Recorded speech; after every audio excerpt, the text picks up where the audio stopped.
તો હવે જોઈશું સમાચાર વિસ્તારથી। રાજ્યના આરોગ્ય મંત્રી ઋષિકેશ પટેલે ભાવનગર સરટી હોસ્પિટલની સુપર સ્પેશિયાલિટી હોસ્પિટલની મુલાકાત લીધી હતી, જેમાં તેમની સાથે ધારાસભ્ય, આરોગ્ય કમિશનર, હોસ્પિટલ સુપ્રિન્ટેન્ડન્ટ, મેડિકલ કોલેજના ડીન સહિતના લોકો જોડાયા હતા। રાજ્યના આરોગ્ય મંત્રી ઋષિકેશ પટેલે ભાવનગર સરટી હોસ્પિટલની મુલાકાતે પહોંચ્યા હતા, જ્યાં સૌપ્રથમ હોસ્પિટલના વિવિધ વિભાગો અને આધુનિક મશીનોની મુલાકાત લીધી હતી। ત્યારબાદ આ હોસ્પિટલમાં ઓપરેશન માટે દાખલ થયેલા દર્દીઓની મુલાકાત કરી હતી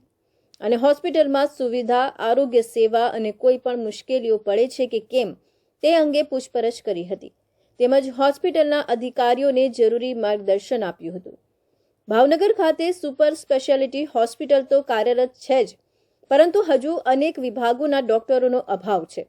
જે મુદ્દે મંત્રીએ કહ્યું કે સરકાર ડોક્ટરોની ભરતી કરવા તત્પર છે, પરંતુ ડોક્ટરો નથી મળતા।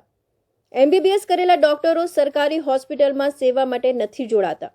માટે સરકાર હવે GPSCની મદદ લઈ ક્લાસ 2 ડોક્ટરોની પણ ભરતી કરી રહી છે, જેથી આરોગ્ય સેવા જળવાઈ રહે। ભાવનગર ખાતે ખાલી સુપર સ્પેશિયાલિટીની મુલાકાતે નહીં, પરંતુ આરોગ્ય વ્યવસ્થાની તમામ સેવાઓની આજની મુલાકાત છે, જેની અંદરથી ડોક્ટરથી માંડી સ્ટાફ, સર્વિસીસ, દરેક વિષય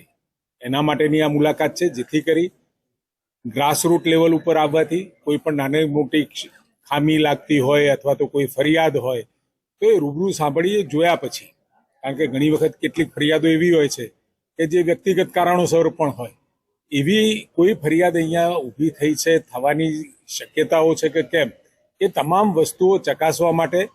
પ્રિન્સિપલ સેક્રેટરી ધનંજયભાઈ સાથે અમારા કમિશનર હર્ષદભાઈ,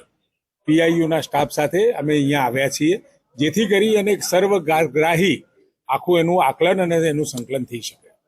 તેમજ સેવા આપનાર સર્જન ડોક્ટરોની પણ સેવાઓ લેવામાં આવી રહી છે। જ્યારે હાલ ખ્યાતિ હોસ્પિટલનો મુદ્દો ચર્ચામાં છે, ત્યારે તેમણે આ મુદ્દે કહ્યું કે આવી હોસ્પિટલો મામલે પોલીસ કાર્યવાહી કરી રહી છે અને આવા કાંડ કરનાર કોઈ પણ હોસ્પિટલને બક્ષવામાં નહીં આવે અને તેની સામે કાર્યવાહી કરવામાં આવશે। તેમણે એમ પણ કહ્યું હતું કે હોસ્પિટલના ડોક્ટરો સાથે પણ મુલાકાત કરી શું મુશ્કેલીઓ છે, હજુ કંઈક સુવિધાની જરૂર છે તે અંગે જાણકારી મેળવશે અને ત્યારબાદ તેઓ તેમાં શું થઈ શકે છે તે અંગે કામગીરી કરાવશે।